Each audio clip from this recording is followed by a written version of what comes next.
শশা আমি খেতে চাই। গিভ এন্ড টেক এর একটা বিষয় চলে আসে। আমি গানে অনেক খারাপ সত্যি।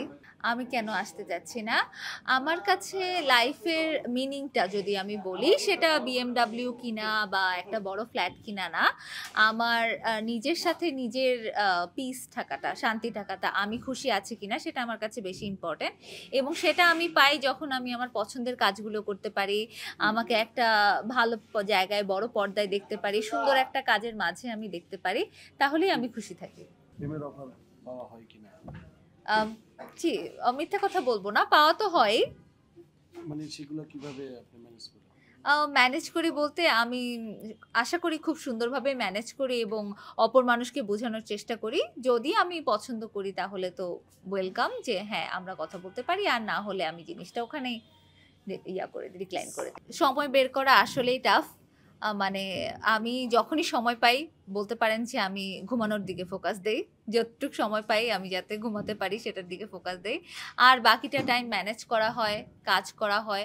সবার সাথে যেহেতু ভালো কানেকশন আছে, সবাই আমার কথা বোঝারও চেষ্টা করে এবং আমার সাথে ওইভাবেই টাইম স্লট ম্যানেজমেন্ট ওইভাবেই করে আমার সাথে কাজ করে। বাংলা সিনেমা দেখা হয় কি? বাংলা সিনেমা মাঝে মাঝে দেখা হয়। কার সিনেমা বেশি দেখেন? বাংলাদেশের যদি কথা বলি, বাংলাদেশে আমি রিসেন্টলি বাঁধনাপুর সিনেমা দেখলাম, শুভ ভাইয়ের সিনেমা দেখলাম, নিশো ভাইয়ের সিনেমা দেখা হয়, তমা মির্জা আপুর সিনেমা দেখা হয়, সাকিব খান ভাইয়ের সিনেমা দেখা হয়। সাকিব খানের নায়িকা হওয়ার জন্য তৃতীয় বউ হতে চাই।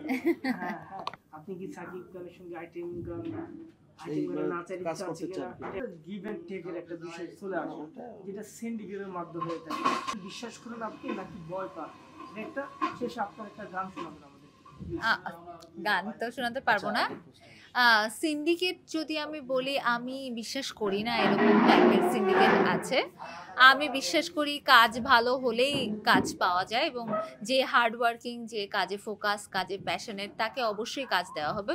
এবং আমার কাজ যদি ডিরেক্টররা মনে করে যে ভালো এবং সাকিব খান ভাইয়ের সাথে কাজ করার মতো, তাহলে আশা করি আমাকে তারা ক্যাস্ট করবে। শশা আমি খেতে চাই, কিন্তু আসলে আমি মানে খুব একটা পছন্দ করি না জিনিসটা।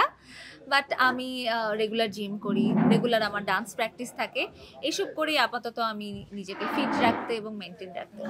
আমি গানে অনেক খারাপ সত্যি, গান আমার দ্বারা পসিবল না। আমি নাচে ভালো।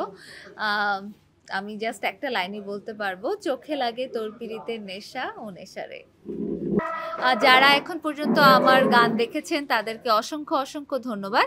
যারা এখনো দেখেননি তারা ইউটিউবে সার্চ করে চোখে লাগে তোর পিরিতের নেশা গানটি অবশ্যই দেখবেন, ভালোবাসা দিবেন, শেয়ার করবেন এবং মনে রাখবেন।